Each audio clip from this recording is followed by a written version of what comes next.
What's going on, guys? Today we've got some Hairpoint on Grossenhaus. This gameplay was probably got on quite a while ago, I think.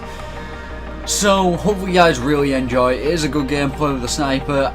The clip in the beginning I can't explain. I'm kind of annoyed that I didn't hit a quad or a triple in that moment right there, but it is what it is. That's how it goes sometimes. But today we're going to be talking all about microtransactions versus loot boxes. So loot boxes, obviously, what are they? This is something that we have seen in practically every video game for quite some time now. Counter-Strike sort of set the standard when it came to it with the loot boxes and stuff like that you had to get keys for to open them and all that good stuff. Now, another thing that happened was that then these sort of transactions and stuff like that were starting to become something that was put into many video games, and instead of it just being like, hey, you buy this item, you get this item, you buy a loot box, you open the loot box, you get a multitude of items, like 3 or 4 items, but you have no guarantee of what it's going to be, you have no idea what it might be or what it's going to be, and that for me really is a big problem. And for a lot of people it's a big problem because you are paying money to essentially enter a lottery to earn specific items and stuff like that.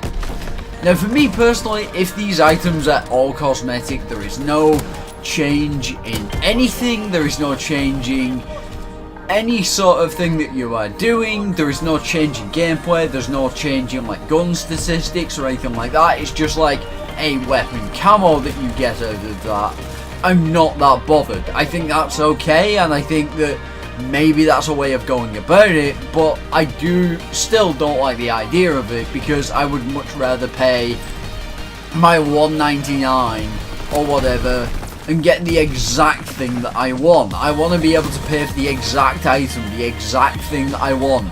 Say it's a custom camo like Weaponized 115 from Black Ops 2. I want to pay like a couple of quid or a couple of dollars to be able to get that camo and use it on every single weapon. I don't want to have to try and get it 15 times so I can use it on every single weapon class from a supply drop.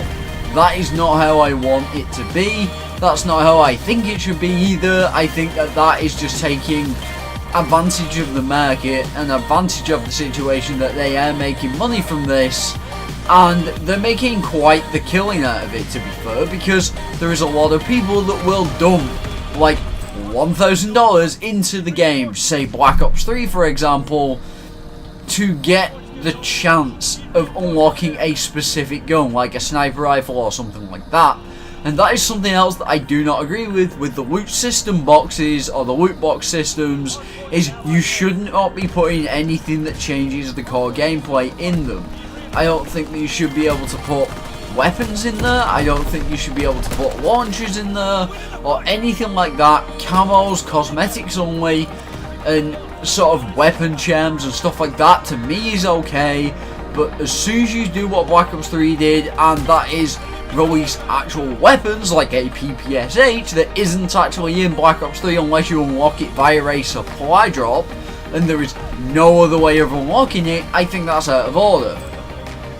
And like I said, I think it's out of order because there is no other way of you earning that weapon that you want. There is no other way of you getting that weapon you want. You can't just buy it, you can't, just sit in a lobby farming keys and get it eventually. Maybe you could, but you might have to play 20,000 hours of Call of Duty Black Ops 3 to even get a weapon, not even necessarily the weapon that you want, and that is a big problem.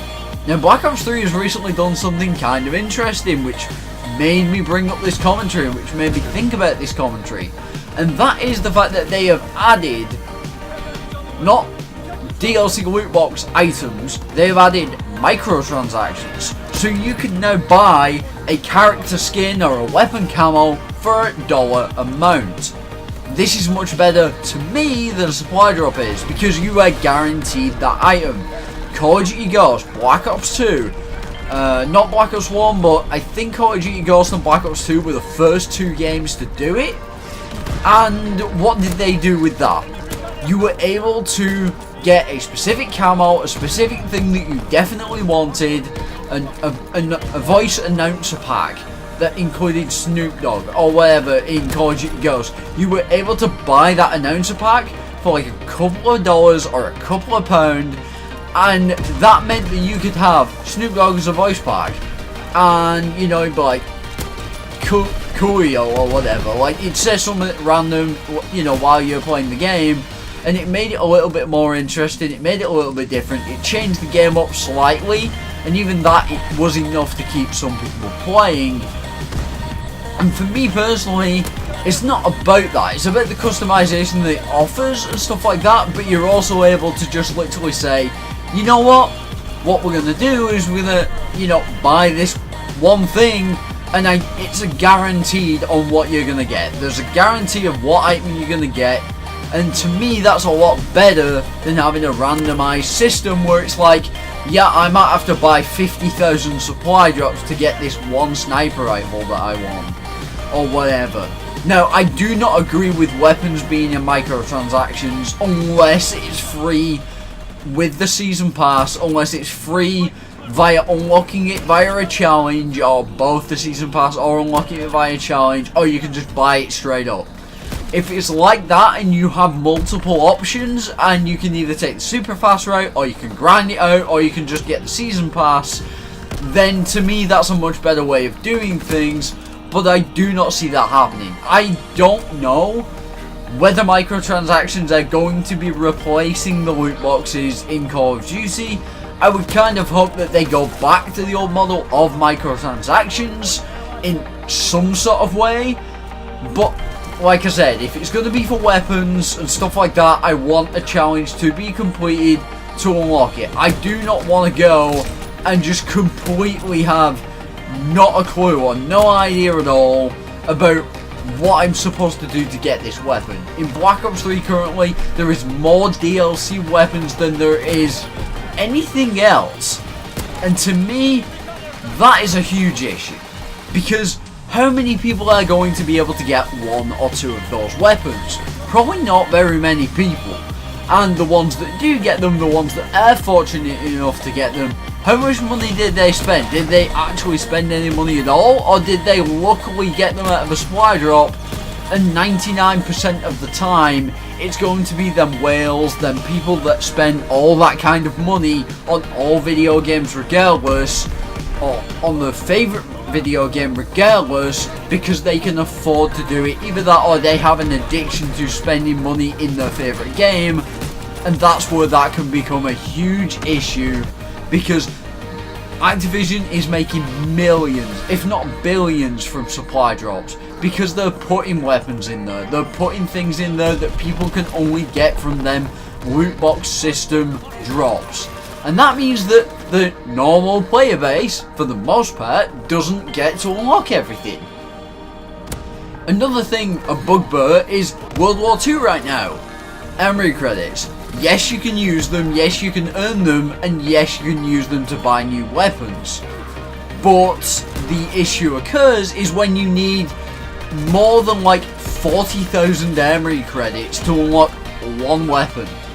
Because guess what? You're not going to be able to earn that amount of Emery credits in a couple of hours. You're going to have to play for days to earn that. Now, am I complaining that you can earn them?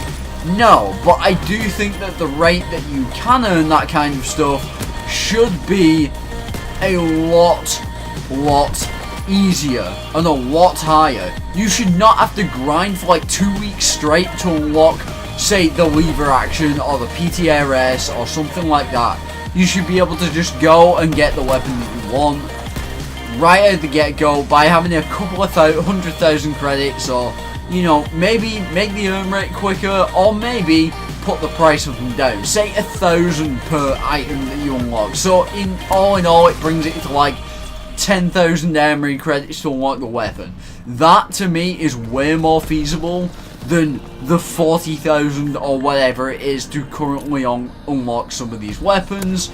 And that to me is another big bugbear, because it encourages people to buy into the supply drop system and algorithm to try and get them weapons and them items that they may otherwise never get. And that is something that I don't agree with. If you're forcing people to buy supply drops to fast track their way into getting armory credits, then to me you're doing the system wrong. But hopefully you guys really enjoyed this video. If you did, smash that thumbs up button. Don't forget to subscribe for more if you haven't already, and I will talk to you guys in the next one with another video. Peace.